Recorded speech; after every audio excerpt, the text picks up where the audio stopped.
Kalau Anda ingin bahagia dalam hidup saudara, saya beri satu tips yang menarik sekali.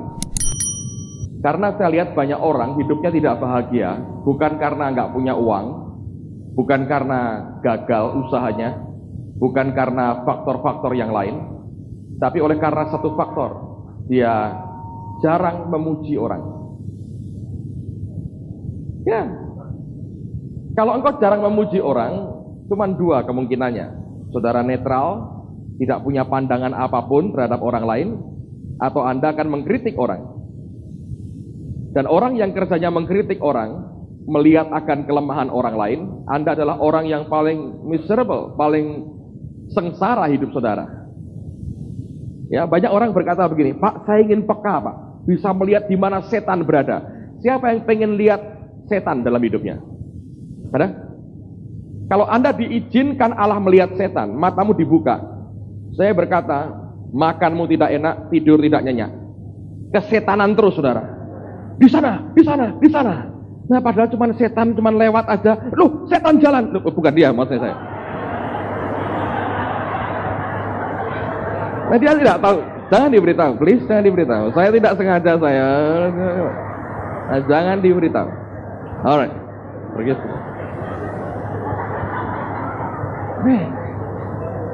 Nah, ini bukan ini choir kita. Beri tepuk tangan untuk choir kita.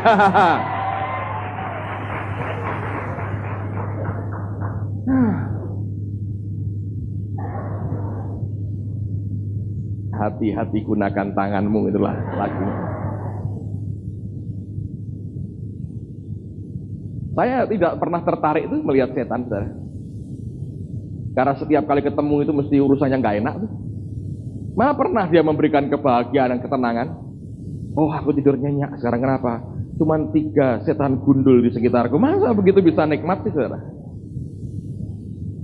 Saya berdoa mata kita melihat hal yang baik dari dia, amen. Nah, melihat temanmu juga begitu, saudara. Kalau Anda bisa melihat kebaikan orang, lalu coba kalau Anda mau bahagia hidupmu ya, saudara, coba sampaikan apa yang baik yang kau lihat.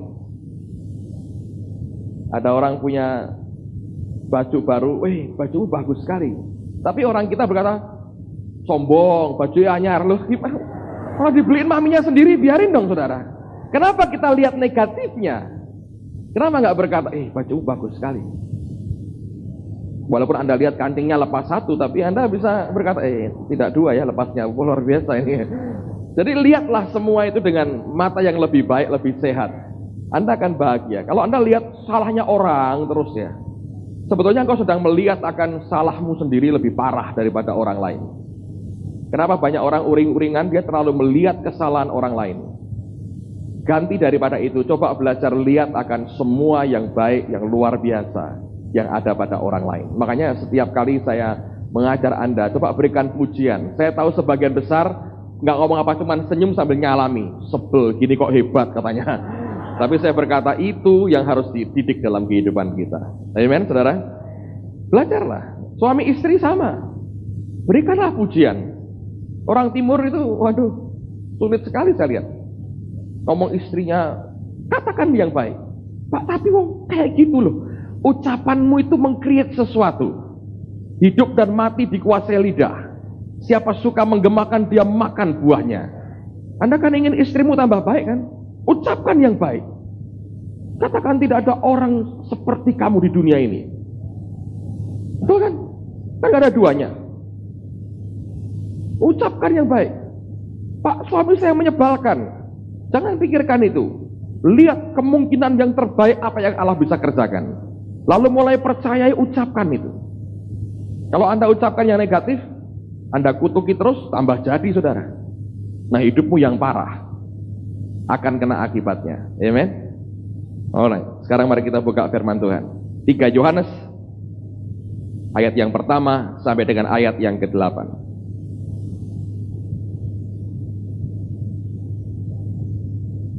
3 Yohanes ayat yang pertama sampai dengan ayat yang ke-8.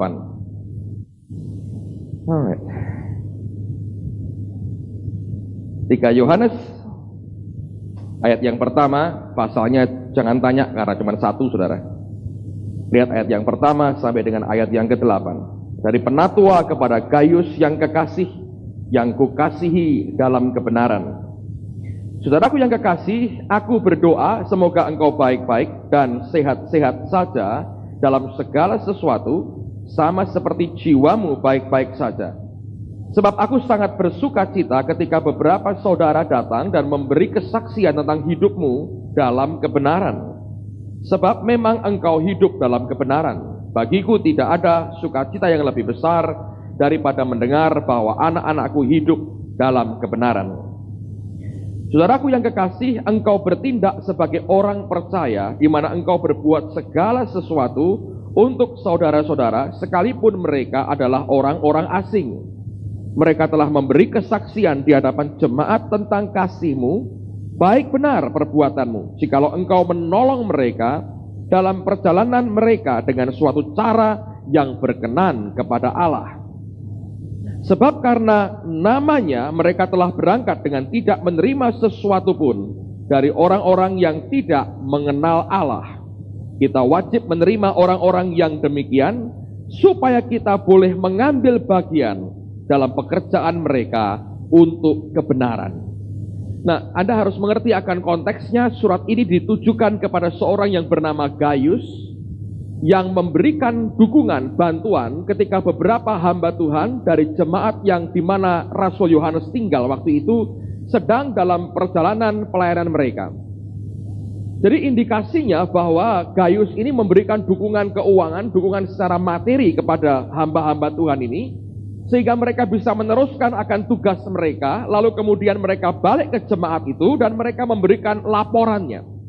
Nah, rupanya begitu mengesankan akan apa yang diberikan oleh Gaius ini, sehingga Yohanes perlu didorong oleh Roh Allah memberikan akan sepucuk surat kepada Gaius temannya, dan dia mengatakan yang engkau perbuat ini baik sekali, dan dikatakan itu suatu cara yang berkenan kepada Allah. Jadi saya mengatakan betapa pentingnya orang Kristen itu melihat akan tugas yang Allah berikan dalam hidupnya. Tidak semua orang bisa pergi, tapi saya percaya semua orang bisa ambil bagian. Alkitab berkata, mengambil bagian dalam pekerjaan untuk kebenaran. Itu merupakan tugas yang Allah berikan buat kita. Nah, itu konteksnya, tapi saya tidak ingin bicara soal itu. Tapi perhatikan pada ayat yang kedua, ada suatu doa yang dinaikkan oleh Rasul Yohanes, meresponi akan apa yang Gaius lakukan terhadap hamba-hamba Tuhan di dalam pelayanan mereka.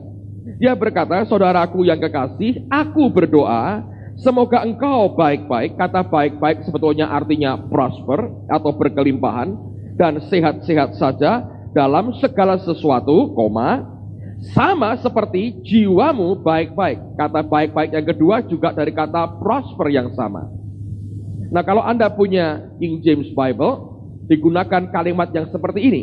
I wish above all things, aku berharap di atas segala sesuatu yang lain, that thou mayest prosper, supaya engkau berkelimpahan, and be in health, dan dalam keadaan sehat, even as thy soul prosper, sebagaimana jiwamu itu berkelimpahan. Nah, Yohanes memberikan suatu rahasia yang luar biasa kepada kita, bahwa kalau kita ingin menikmati kelimpahan di dalam segala sesuatu, maka jiwa kita itu pertama-tama yang harus berkelimpahan. Jiwa itu merupakan bagian gabungan dari pikiran, perasaan, dan kehendak kita. Atau ada orang berkata itu merupakan mental kita. Dengan kata lain, kalau mentalitas kita itu berkelimpahan, mental kita itu mental orang yang berkelimpahan, di dalam segala sesuatu kita juga akan mengalami kelimpahan yang sama. Nah, orang yang mentalitasnya tidak berkelimpahan, dia tidak akan menikmati kelimpahan di dalam perkara-perkara yang lain. Sebab Alkitab mengatakan, waktu kita bertobat itu, yang sebetulnya langsung mengalami perubahan, mengalami kehidupan adalah roh kita. Nah, penebusan Yesus harus bergerak terus sampai menjamah akan areal jiwa kita atau mental kita, yaitu pikiran, perasaan, dan kehendak kita. Nah, ini bagian yang Tuhan terus desak untuk diubah oleh Allah. Nah, begitu jiwa kita atau mental kita diubah oleh Tuhan, segala sesuatu akan berubah dengan ukuran perubahan jiwa atau mental kita. Makanya di Roma dikatakan, hendaklah engkau berubah oleh pembaharuan budimu, renewing of your mind, dengan pembaharuan pikiranmu. Itu kan mental sebetulnya. Makin mental kita berubah, hidup kita pasti akan berubah. Nah, jiwa kita atau mental kita itu saya gambarkan seperti bibir sebuah tempat. Ada bibir botol yang kecil, ada ember, ada drum, dan ada juga lautan yang luas yang Anda susah untuk temukan ujung bibirnya. Nah, setiap kali jiwa kita menyempit, ketika Allah memberikan berkatnya, kita hanya terima sedikit sesuai dengan kapasitas jiwa kita untuk bisa menangkapnya. Semakin jiwa kita itu di-extend, dilebarkan, di-stretch, dibuat melar, dibuat melebar, maka apa yang Allah berikan dalam kehidupan kita itu akan makin berkelimpahan. Sehingga Yohanes memberikan akan pernyataan yang luar biasa, di atas segala yang lain, aku berdoa supaya engkau berkelimpahan dan dalam keadaan sehat, sama seperti jiwamu juga berkelimpahan.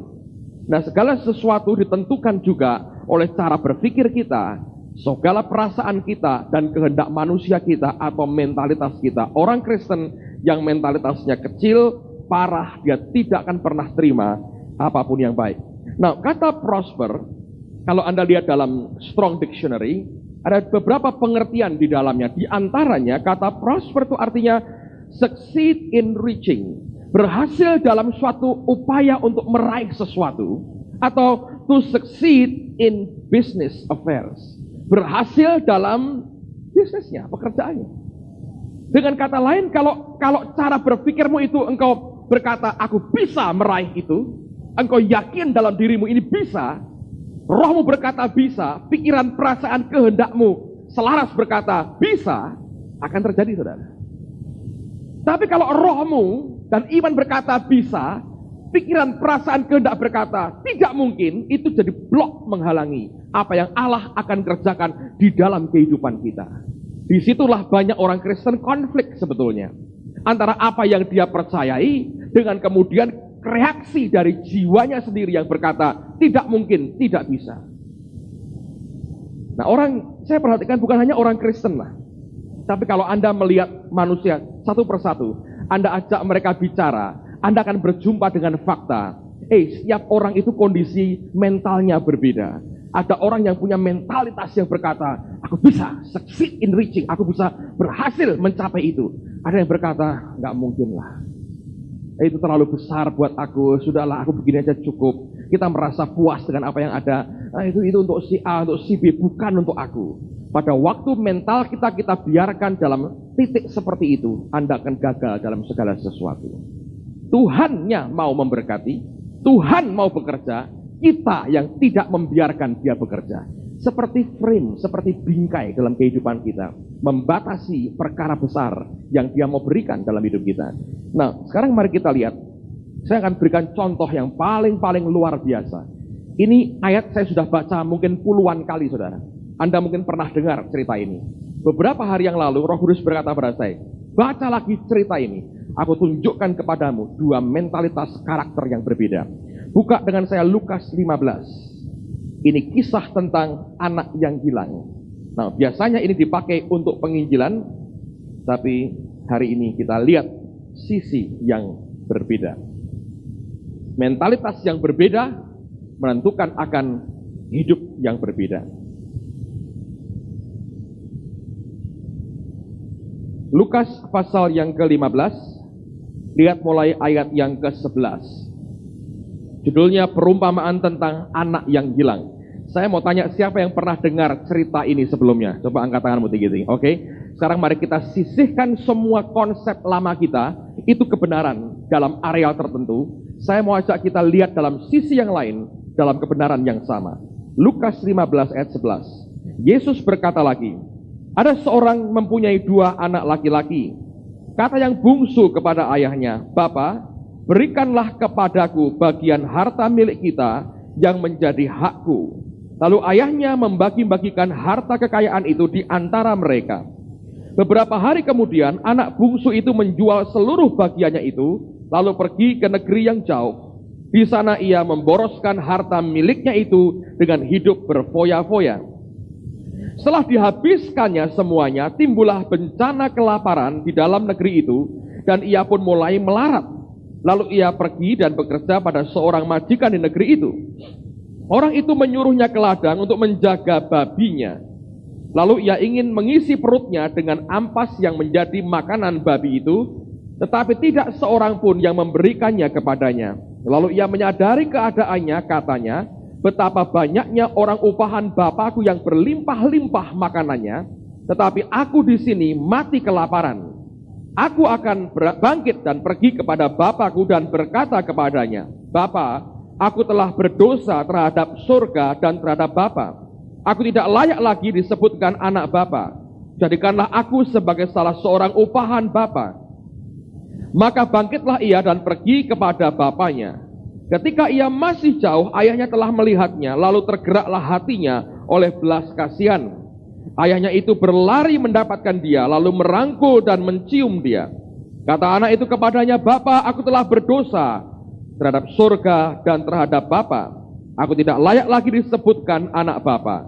Tetapi ayah itu berkata kepada hamba-hambanya, lekaslah bawa kemari jubah yang terbaik. Pakaikanlah itu kepadanya, dan kenakanlah cincin pada jarinya, dan sepatu pada kakinya. Dan ambillah anak lembu tambun itu, sembelihlah dia, dan marilah kita makan dan bersuka cita. Sebab anakku ini telah mati dan menjadi hidup kembali, ia telah hilang dan didapat kembali, maka mulailah mereka bersukaria. Tetapi anaknya yang sulung berada di ladang, dan ketika ia pulang dan dekat ke rumah, ia mendengar bunyi seruling dan nyanyian tari-tarian. Lalu ia memanggil salah seorang hamba dan bertanya kepadanya, apa arti semuanya itu? Jawab hamba itu, adikmu telah kembali dan ayahmu telah menyembelih anak lembu tambun, karena ia mendapatnya kembali dengan sehat. Maka marahlah anak sulung itu dan ia tidak mau masuk. Lalu ayahnya keluar dan berbicara dengan dia. Tetapi ia menjawab ayahnya, katanya, telah bertahun-tahun aku melayani Bapa, dan belum pernah aku melanggar perintah Bapa. Tetapi kepadaku belum pernah Bapa memberikan seekor anak kambing untuk bersuka cita dengan sahabat-sahabatku.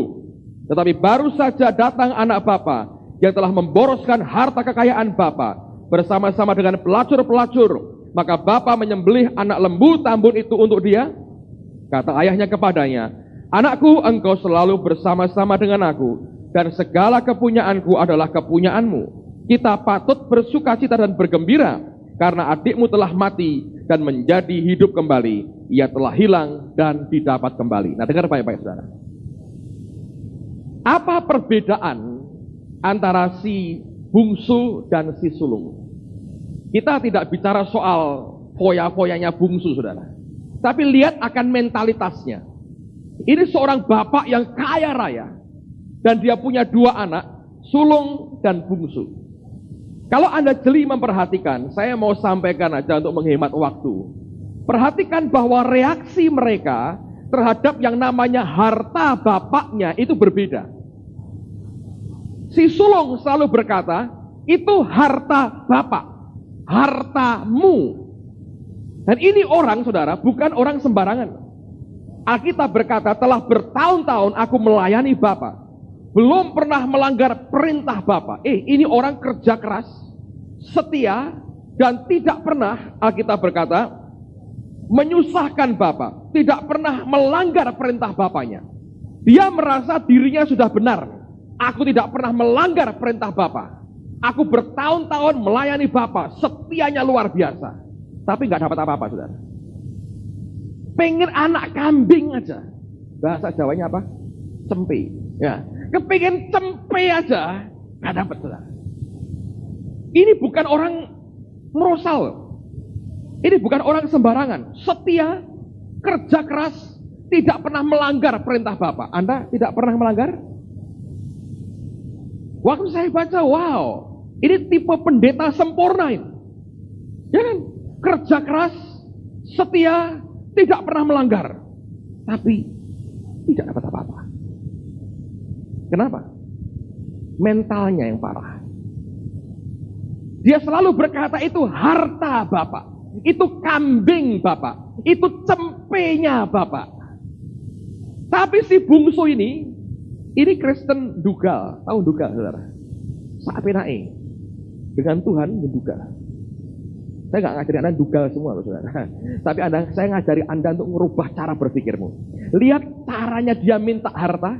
Dia nggak berkata, Bapak berikanlah hartamu kepadaku. No. Baca pada ayat yang ke-11 tadi. 12. Kata yang bungsu kepada ayahnya, Bapak berikanlah kepadaku bagian harta milik siapa? Kita. Cara ngelihatnya berbeda. Yang bungsu berkata, ini harta kita. Si sulung berkata, hartamu bukan hartaku. Ditunggu-tunggu mana cempenya. Pengen sate kambing muda. Dan gulai aja. Untuk bertahun-tahun kerja keras, setia, tidak pernah ngelanggar, dan tidak dapat, saudara. Apakah Bapak pilih kasih? Tidak. Nah, kalau Anda punya the message, dikatakan begini, the father came out and tried to talk to him, but he wouldn't listen. Bapak itu keluar ketika anaknya ngambek di luar, ngambek. Ini enak-enakan baru datang. Ngomong begini-begini dapat semua. Itu pakaian jubah yang paling baik. Itu diperkirakan dalam komentari ya. Itu merupakan jubah ayahnya sendiri sebetulnya. Dan itu merupakan statusnya. Dia pakai jubah bapaknya, statusnya dikembalikan lagi. Cincin itu zaman dulu seperti meterai, cap sekarang. Cap. Kalau Anda bisnis, Anda ada agreement, dicap dengan cincin itu. Itu cincin keluarga. Dia boleh punya otoritas atas segala yang keluarga itu punya. Nah, kasut, budak nggak boleh punya kasut, hanya majikan. Jadi seluruh apa yang dia pernah hilang direstorasi, dibalikkan Tuhan lagi. Nah, orang ini, apakah si anak berkata, oh jangan Bapak, aku sungkan kalau begitu? Enggak. Terus dia ngapain? Diam aja saudara. Dikasih mau nggak dia? Mau. Oh dia juga senang duit kan saudara. Mau, dia nikmati di dalam. Kakaknya ngambek di luar, tidak mau masuk. Lapar, biar aku tahan.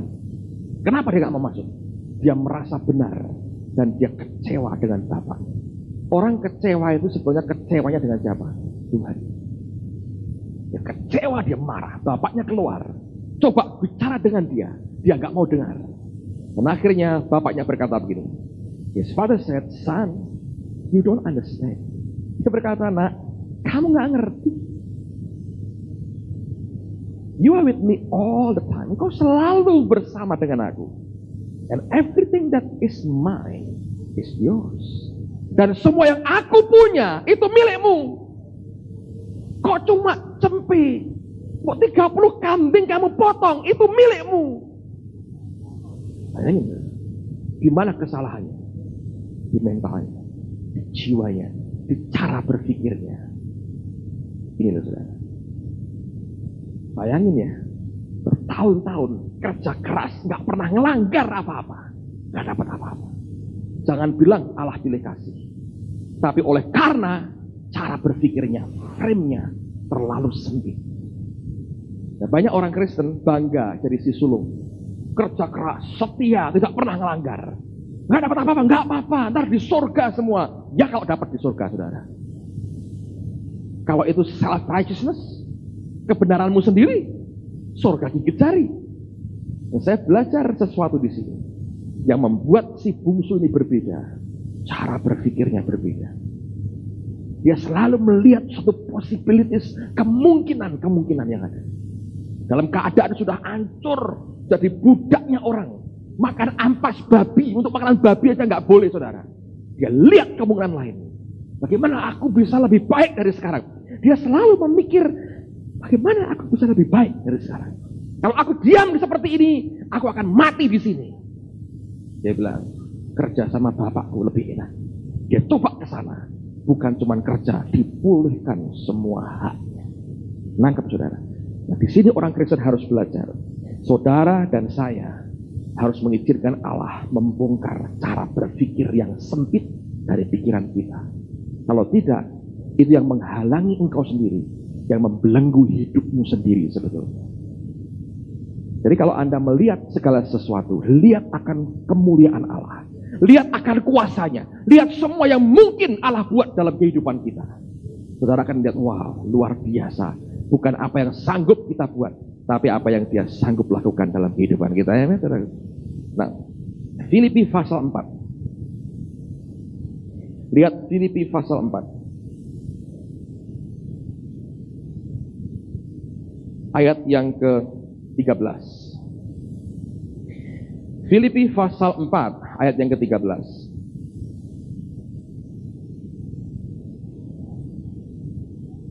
Segala perkara dapat kutanggung di dalam siapa? Dia yang memberi apa? Kekuatan kepadaku. Kalau Anda tahu bahasa Inggrisnya King James, bagus sekali. Bukan segala perkara dapat kutanggung, itu kan kayak orang pasif. Kayak orang terbebani sesuatu. Dalam bahasa Inggrisnya bagus, dia berkata, I can do all things through Christ, which strengthen me. Aku sanggup berbuat segala perkara bersama Kristus yang menguatkan aku. Jadi kalau Kristus dengan aku sepakat, jabat tangan, I can do all things. Ini loh, mental gini, saudara. Anda harus punya. Kalau ini nggak punya, parah. Saya cerita ya. Ketika saya mulai sudah hampir menjelang kuliah selesai, ini kan keren-kerennya buat kartu nama, saudara. Sekarang saya nggak pernah buat kartu nama lagi. Dulu saya buat kartu nama. Siapa yang punya kartu nama? Coba angkat tangan tinggi-tinggi. Jangan malu-malu. Oh, anak kecil aja punya kartu nama kok, saudara. Coba gambar Mickey Mouse, gambar Donald Bebek gitu ya. Tapi semua orang ingin menunjukkan identitasnya. Nah, saya juga sama. Saya punya kartu nama. Tulis nama saya, alamat. Kapan saya mulai buat kartu nama? Ketika rumah orang tua saya sudah pasang telepon, saudara. Kalau enggak kan enggak ada teleponnya, kurang keren. Untuk apa kartu nama? Jadi ada nomor teleponnya. Saya mulai buat kartu nama. Pada bagian paling atas, biasanya kan orang itu kan perusahaannya apa. Saya perusahaan apa? Enggak punya apa-apa. Bisa kalau cuma aktivis, enggak ngapa-ngapain. Lalu saya ingat saya berikan ayat. Dan saya harus cari ayat. Anda tahu ayat yang saya tulis? Filipi 4:13. I can do all things. Itu impian anak kecil di siang bolong. Cuman kuliah, nggak ngerti habis ini mau ngapain. Saya berkata, I can do all things through Christ which strengthen me. Kalau Kristus itu mau menguatkan aku, I can do all things. Di sini mental gede. Kalau Anda berkata, beginilah nasibku, orang paling malang di dunia, tugasku ngebak-ngebakin dunia, wah repot, saudara. Anda tidak dilahirkan untuk sekedar membuat bumi tambah penuh. Anda dilahirkan dengan tujuan ilahi dalam kehidupan Anda masing-masing. Amen, saudara. Anda mau menata hari depan? Caranya tata dulu mental, saudara. Frame, bongkar.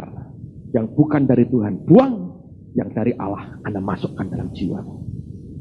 Selaraskan dengan apa yang Tuhan katakan. Anda akan lihat bagaimana Tuhan akan kerja dalam hidup kita. Nah, ketika saya tahu panggilan Tuhan jadi hamba Tuhan, saudara tahu apa yang saya buat?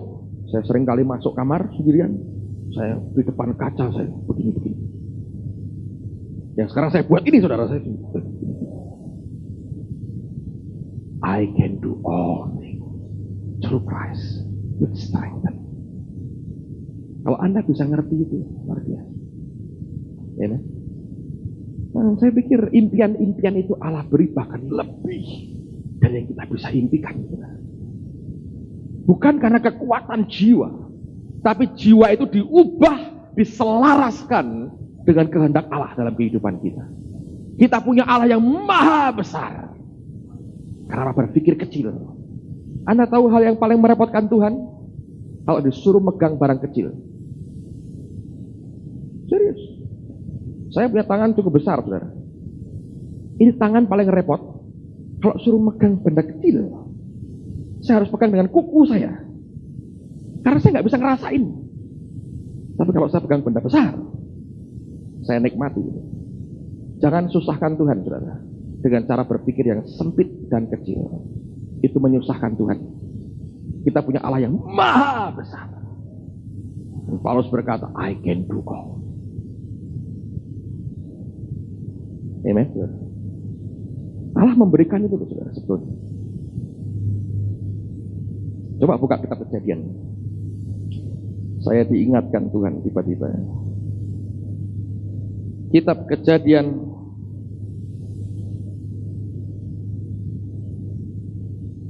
pasal 11. Lihat pada ayat yang ke-6. Judulnya Menara Babel. Ini pembangunan Menara Babel. Mereka mau mencapai langit. Luar biasa. Ayat yang ke-6. Dan ia berfirman, mereka ini satu bangsa dengan satu bahasa untuk semuanya. Ini barulah permulaan usaha mereka. Mulai dari sekarang, Anda perhatikan nih, Tuhan yang ngomong, apapun juga yang mereka rencanakan, tidak ada yang tidak akan dapat apa? Terlaksana. Hebatnya. Betul kan? Mereka mencapai langit, cuman kecil aja. Ketika naik, loh, belum surga, angkasa luar. Jadi muter-muter mereka sana. Tapi impian Menara Babel jadi kenyataan. Tembus lawan. Pas. Bayangin. Butuh waktu, betul ya, butuh waktu. Tapi Tuhan mau berkata, kalau jiwamu berpikir kecil, kok kecil. Jiwamu berpikir besar. Dengan Kristus, I can do all things. Nangkap sudah. Dan kadang-kadang lebih dari yang kita duga. Banyak hal yang Tuhan bisa buat dalam kehidupan kita. Nah, kalau lihat kekuatan kita ini orang kampung. Anak saya sering kali ngecek saya, papa tuh orang kampung, betul. Saya bilang. Tapi kalau nggak ada orang kampung ini nggak ada kamu, saya bilang. Jadi kamu anaknya orang kampung, dia ngamuk sama saya. Papa mama orang kampung, kamu anaknya orang kampung. But I can do all things through Christ. Which I believe. Banyak orang kampung tetap kampungan, saudara. Tapi begitu Kristus di dalam kita, semuanya berubah. Dan itu di mental, di jiwa. Nangkap, saudara. Cara mikir yang berbeda aja bisa berbeda. Oh ya, banyak orang berpikirnya aneh-aneh.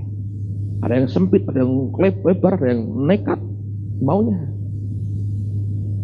Papahnya Lili, Pak Adi Sutanto baru ngajar di School of X minggu lalu ya. Anak-anak, ada anak siswa School of X ya. Berapa kali kejebak? Saya nggak ingatkan, saya sudah ingatin mereka sebetulnya. Pak Adi itu kalau Anda bicara dengan beliau nggak pernah bisa menang. Anda boleh pepet dia jawab ya atau tidak, Pak. Dia berkata atau. Susah menang. Saya ingat dia cerita satu ilustrasi menarik sekali. Ada pertanyaan diajukan kepada dua orang. Kenapa burung-burung pada waktu musim dingin di Amerika Utara terbang ke selatan? Nah, itu kan pertanyaan sederhana.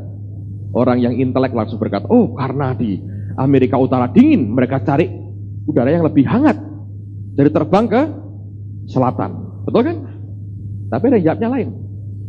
Sebab kalau jalan terlalu jauh, jadi terbang dia. Itu juga betul juga, saudara. Betul. Hal sederhana, kita bisa berbeda loh, saudara. Yang satu teknisnya secara ilmu perburungan, yang satu cuma ngukur kaki aja. Anda bisa jawab apapun. Yang paling rasional ya betul, kalau jalan terlalu jauh, jadi terbanglah mereka. Bayangin kalau burung harus jalan ke selatan, saudara. Itulah jawaban atau tadi itu, saudara. Kita boleh mulai dengan sederhana. Kita boleh merasa tidak ada apa-apanya. Tapi Kristus kita kan maha luar biasa, saudara. Dan biarkan dia membawa kita sampai ke titik yang dia mau. Di situ masalah mentalitas kita. Tak ceritain lagi, saudara ya. Aduh, saya punya banyak pengalaman di waktu lalu yang aneh-aneh dan luar biasa. Itu mendidik saya banyak sekali. Beberapa teman masih ingat dengan cerita yang ini sudah lama sekali. Satu hari saya punya mobil pertama, saudara. Mobil pertama yang saya punya, Daihatsu Hijet 1000. Kebanggaan saya. Bak terbuka. Kenapa? Kebanggaan saya. Mobil pertama yang saya punya. Kemana-mana saya bawa jerigen pasir di belakang supaya stabil, kalau enggak kan lompat-lompat. Dan AC-nya dingin sekali, itu penting buat saya. Beberapa tahun itu pelayanan pakai mobil itu, sampai anak pertama lahir mobil itu masih dipakai. Tapi Anda tahu kan, Golden Land ini kan rock area, saudara. Tanah emas Golden Land, daerah rock.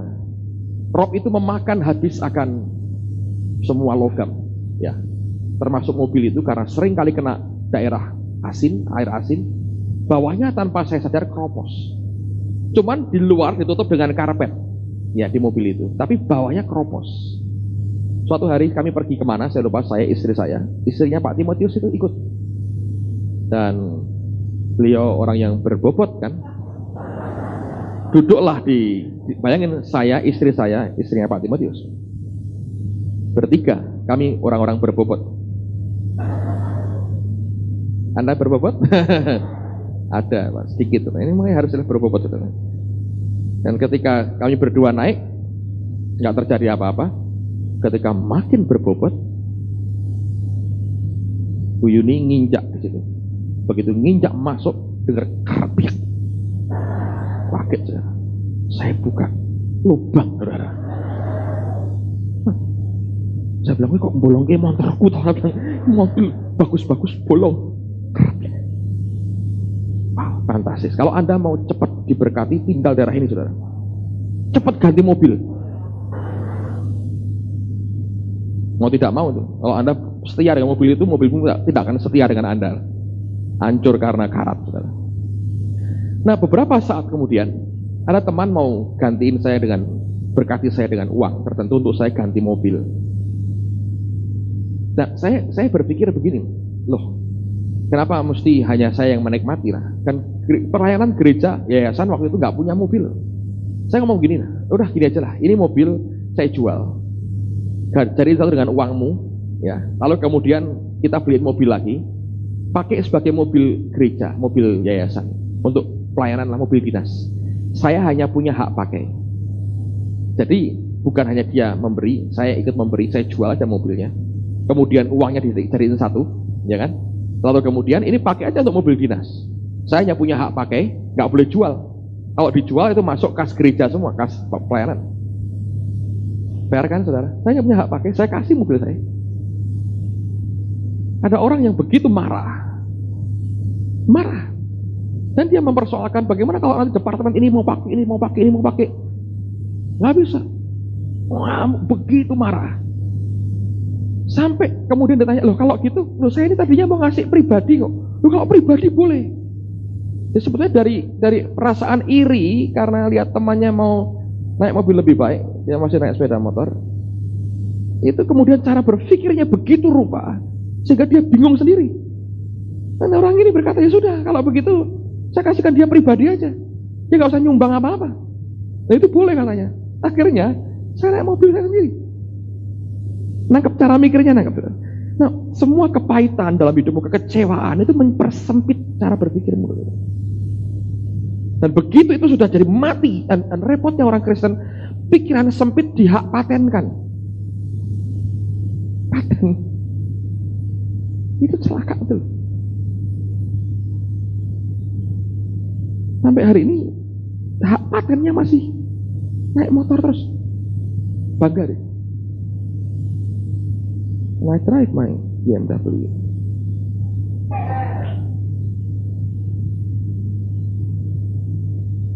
Yang teriak paling keras akan dapat. Thank you. Tapi itu hanya masalah cara mikir. Tolong jangan dipatenkan cara berpikir yang sempit. Kalau orang dipenuhi dengan kepahitan, kekecewaan, kemarahan, Anda cenderung mengikat dirimu sendiri. Anda cenderung membelenggu dirimu sendiri. Ya? Lalu kemudian keluar perkataan-perkataan negatif dalam hidupmu. Nggak bisa diberkati. Saya beri contoh lagi. Waktu kita masih di Wisma Gajah Mada, kalau pagi begini yang datang berapa tahun? 25. Termasuk saya. Jadi Anda ini termasuk mujizat yang saya lihat setiap minggu. Saya senang ketemu Anda lihat mujizat soalnya saya. 25 termasuk saya, istri saya, pemain musik, asyir, jemaat kira-kira 10 orang. Beberapa jemaat yang hampir semua masih setia sampai sekarang. Thank you. Dan mereka tidak mau meninggalkan karena apa? Kasihan dengan Pak Agung. Kalau kami pergi, habis jemaatnya. Jadi mereka setia. Allah memberkati saudara karena kesetiaanmu. Nah tapi itu jalan ke Gajah Mada kan satu arah saudara. Jadi saya sebelum masuk ke gedung yang kami sewa, saya ngelewatin Betani, tempatnya Pak Sebaja. Itu mobil sudah banyak di situ. Dan tempat kami Selawe 25. Sehebat-hebatnya orang, namanya manusia loh saudara. Anda lihat pemandangan begitu, hatimu gimana? Puji Tuhan. Bohong. Satu hari terjadi, mereka buat KKR. Saya cerita ini ke depannya Pak Sebaja, dia tahu persis ceritanya. Dia buat KKR, yang datang melimpah begitu banyak. Sampai halaman parkir Wisma Gajah Mada dipakai sekalian untuk parkir. Suatu hari saya datang ke gereja, kaget saya. Pertumbuhan jemaat ini. Mendadak parkirnya penuh. Wah, saya berkata, ini kok mendadak pertumbuhan terjadi? Tapi yang saya perhatikan, orang-orang turun dari mobil bawa Alkitab. Saya bilang sudah betul kan, turun mobil bawa Alkitab, mesti ke gereja. Bukannya masuk, malah keluar. Saya lihat, oh, cuma nempatin tempat parkir, terus kebaktian di Betani. Nah, rupanya tukang parkirnya itu lebih rohani dari pendetanya. Pikirnya, wong sama-sama gerejanya, ini toh juga kosong. Isinya cuma orang 25, 2 mobil, sekian sepeda motor, dan sebagainya. Jadi ini daripada nganggur lahannya, itu kan nggak muat. Pindahin di sini kan sama-sama gereja. Jadi tukang parkir lebih rohani dari pendeta. Saya bisa panas sekali saya. Pak panas, oh panas. Panas. Pak Sebaja, Bu Sebaja nggak ngerti loh saudara. Mereka ngurusi parkir, ngurusi kapan ngurusi ya? Masa pendetanya ngurusi parkir? Itu tukang parkirnya yang cari upaya supaya bisa nampung semua. Saya pulang dari gereja, marah di saya. Dan Roh Kudus berkata, katanya mau bangun kerajaan surga. Gereja lain diberkati kok marah. Mau bangun kerajaan siapa? Itu seperti nemplak di muka saya. Saya bertobat. Nah, kebanyakan orang, dia entertain perasaan pahitnya. Lalu kita criticize, kita mengkritik gereja lain. Oh itu maju kan gara-gara ini. Ini harusnya. Lalu ketika ada gereja maju, kita omongin negatif. Anda mau berkata, kamu tidak bisa maju. Tangkap saudara. Begitu saya bertobat. Ini yang saya buat. Pak Sebaja yang ingetin saya saudara. Saya sempat lupa tuh cerita. Dan dia ingatkan saya. Dan saya kemudian ingat beberapa hal yang lain. Saya datang hari berikutnya ke kantor, saya berkata, kita punya duit berapa sekarang? Mereka lagi bangun waktu itu. Kumpulin semua uang kita. Saya berkata, besok tak bawa ini uang semua ya. Kemana Pak? Mau tak sumbangkan Betani. Aku mau memberkati pembangunan gereja Betani. Saya bawa ke Pak Sebaja. Pak Sebaja, ini kita ambil bagian pembangunan gereja Betani. Dia tidak pernah lupa sampai sekarang. Itu semua yang kami punya saudara. Dalam waktu tidak lebih dari setahun kemudian, kita dapat tempat ini. Dan kita juga diberkati. Saya tidak mencoba untuk mempersempit apa yang Allah buat pada mereka. Sehingga ketika kita lebarkan mental kita, Allah pun akan memberkati kita. Nangkep saudara? Itu cara berpikirnya. Tapi kalau Anda entertain akan kepahitanmu, kekecewaanmu, itu membuat sempit mentalmu. Membuat kerdil, bantut mental saudara. Dan kalau itu terjadi, kerugian terbesar ada pada diri kita sendiri.